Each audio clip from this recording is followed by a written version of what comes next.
আজকে বিভিন্ন ধরনের বা বিভিন্ন রকমের প্রশ্নের উত্তর নিয়ে আলোচনা করব। তাহলে শুরু করছি প্রশ্ন উত্তর পালা। আজকের প্রথম প্রশ্ন, এক্স-রে কথার বাংলা অর্থ কি? রঞ্জন রশ্মি। এক্স-রে কথার বাংলা অর্থ হলো রঞ্জন রশ্মি।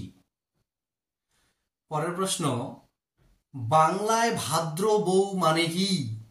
উত্তর হলো ভাইয়ের বউ। পরের প্রশ্ন, সারি গান কারা করে? উত্তর হলো মাঝিরা। আমরা বলে থাকি এটি কাকতালীয় দোষ। এই কাকতালীয় কথার অর্থ কি? কাকতালীয় কথার অর্থ হলো কাক তাল গাছে বসা মাত্রই তাল পড়া। কুমান্ত কথার অর্থ কি? কুমান্ত কথার অর্থ হলো কুমড়ো।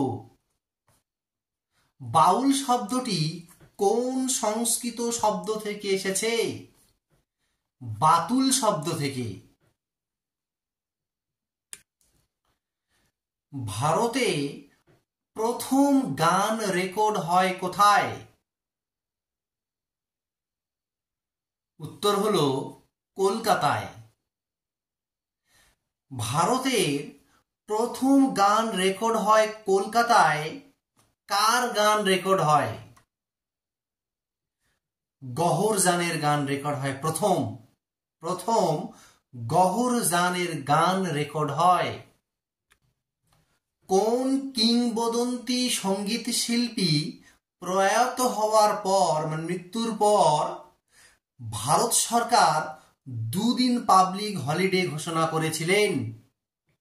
কোন সঙ্গীত শিল্পী? উত্তর হলো মোহাম্মদ রফি। পরের প্রশ্ন, রবীন্দ্র সঙ্গীতের কয়টি পর্যায় আছে? উত্তর হলো 4টি। রবীন্দ্র সঙ্গীতের যে 4টি পর্যায় আছে সেগুলি কি কি? 1 প্রেম, 2 প্রকৃতি, 3 পূজা এবং 4 বিচিত্র। এই 4টি পর্যায় আছে। আমরা যে রুটি বানাই, রুটি খাই, এই যে রুটি বানিয়ে রুটি খাই, সেই রুটির মধ্যে কোন ধরনের রুটি সবচেয়ে বেশি মোটা হয়? উত্তর হলো তন্দুরি রুটি। নেক্সট প্রশ্ন, রিম বেল, ব্রেক এগুলি কোন যন্ত্রে দেখা যায়? উত্তর হলো সাইকেলে। দলাই লামা বলতে কাকে বোঝায়? ধর্মীয় গুরুকে।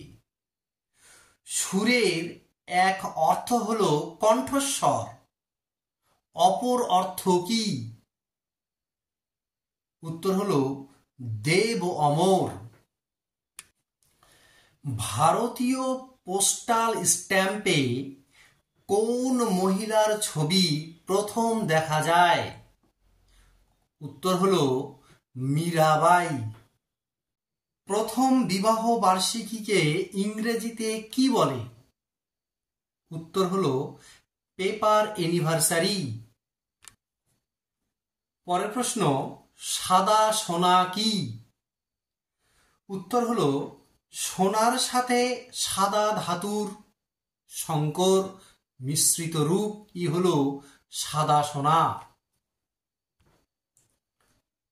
বলুন দেখি, কোন বিখ্যাত বিপ্লবী যিনি আত্মগোপন করার জন্য মৌলভী গিয়াসউদ্দিন নাম ধারণ করেছিলেন?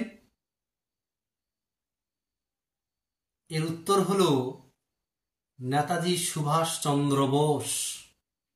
কোন বিখ্যাত পেইন্টিং বুলেট প্রুফ কাঁচ দিয়ে সংরক্ষণ করা আছে? এর উত্তর হলো মোনালিসা। উইন্ডো শপিং বা শপিং এর সময় যে পুতুল দাঁড়িয়ে থাকে তাদের কি বলে?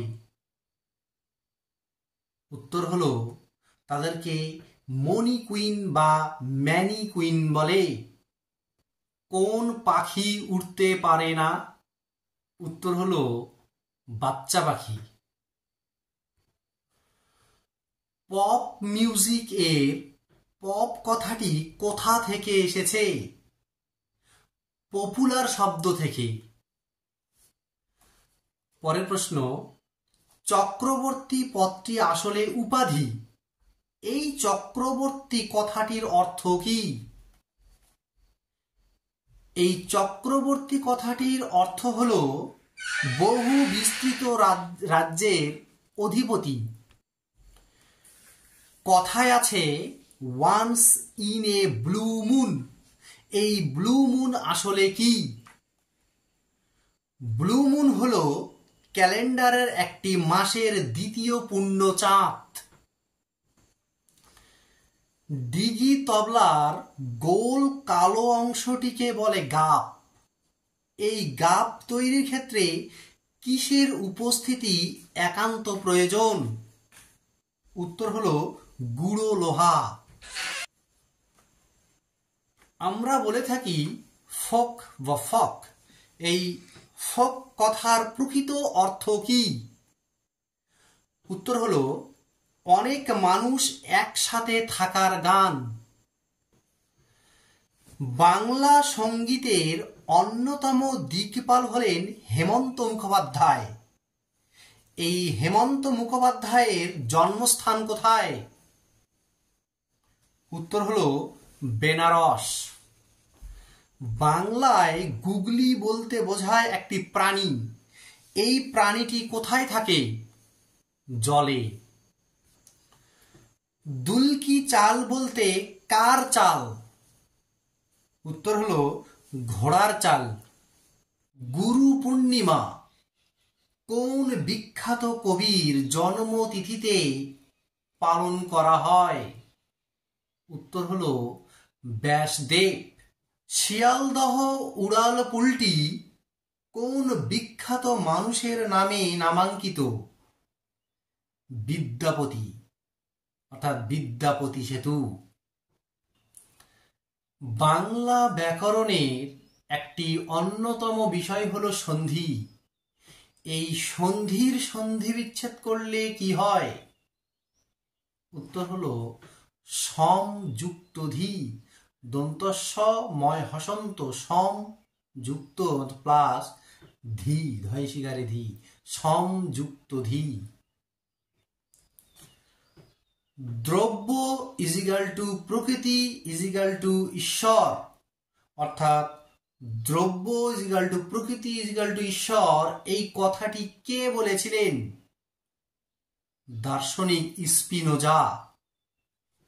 এক ধরনের মিউজিক গানে বা মিউজিক সঙ্গীতে গাছের বৃদ্ধি ভালো হয়। সেটি কোন ধরনের গান বা সঙ্গীত? উত্তর হলো রাগ সঙ্গীত। ভগবদ গীতা এই কথাটির অর্থ কি? ঈশ্বরের গান বা ঈশ্বরের আরাধনা বা ঈশ্বরের গান। কোন ব্যবসা বা কোন পেশা থেকে কাপাডিয়া পদবীটি এসেছে? উত্তর হলো কাপড়ের ব্যবসা থেকে। সারে জাহাঁ সে আচ্ছা, এই সারে জাহাঁ সে আচ্ছা গানটি বা কবিতাটি কে রচনা করেছিলেন? মোহাম্মদ ইকবাল। মোহাম্মদ ইকবাল রচিত সারে জাহাঁ সে আচ্ছা কবিতাটি গানের আকারে কার গলায় শোনা যায়? লতা মঙ্গেশকরের গলায়। পরের প্রশ্ন হলো মোহাম্মদ ইকবাল রচিত সারে জাহাঁ সে আচ্ছা কবিতাটি গানের আকারে লতা মঙ্গেশকরের গলায় শোনা যায়, এটার সুরকার কে? উত্তর হলো, অর্থাৎ এর সুরকার হলো পণ্ডিত রবিশঙ্কর। সর্বপ্রথম কোন বাঙালি মহিলা শিল্পী বেস্ট ফিমেল প্লেব্যাক সিঙ্গার হিসাবে জাতীয় পুরস্কার পান? সন্ধ্যা মুখোপাধ্যায়। আপনারা জানেন কি ভারতের জাতীয় পুরস্কার তথা পদ্মশ্রী, পদ্মভূষণ, পদ্মবিভূষণ এর জন্য আনুষ্ঠানিকভাবে কোন তারিখে প্রাপকদের নাম ঘোষণা করা হয়? তাহলে জেনে রাখুন, উত্তরটি হলো 26শে জানুয়ারি। পরের প্রশ্ন হলো, কোন গানটি লিখে সত্যজিৎ রায় জাতীয় পুরস্কার পেয়েছিলেন? উত্তর হলো, সেই গানটি হলো আহা কি আনন্দ আকাশে বাতাসে। আহা কি আনন্দ আকাশে বাতাসে, এই গানটি লিখে সত্যজিৎ রায় জাতীয় পুরস্কার পেয়েছিলেন। এবারে পরের প্রশ্ন হলো, আমরা বঙ্গে বাস করি তাই আমরা বাঙালি, এই বঙ্গ শব্দটি কোথা থেকে এসেছে? উত্তর হলো, এই বঙ্গ শব্দটি দ্রাবিড়িয়ান বং উপজাতি থেকে এসেছে। এবারে পরের প্রশ্ন হলো, সা রে গা মা পা ধা নি, এই যে 7টি সুর, এই 7টি সুরে তৈরি হয় গান। এখানে সা বলতে আসলে কি বোঝায়? উত্তর হলো, সা বলতে, এই 7টি সুরের সা বলতে সাগরকে বোঝায়। সা বলতে সাগর। কোন প্রাণীর বা কার হৃৎপিণ্ড মাথায় থাকে? চিংড়ি মাছের। চিংড়ি মাছের হৃৎপিণ্ড মাথায় থাকে। আমরা বলে থাকি ম্যারাথন দৌড়, এই ম্যারাথন দৌড়ের দূরত্ব কত? উত্তর হলো 26 mile. Lady Ratan Tata trophy কোন খেলায় দেওয়া হয়? আবার বলছি প্রশ্নটা, লেডি রতন টাটা ট্রফি কোন খেলায় দেওয়া হয়? উত্তর হলো টেনিস খেলায়।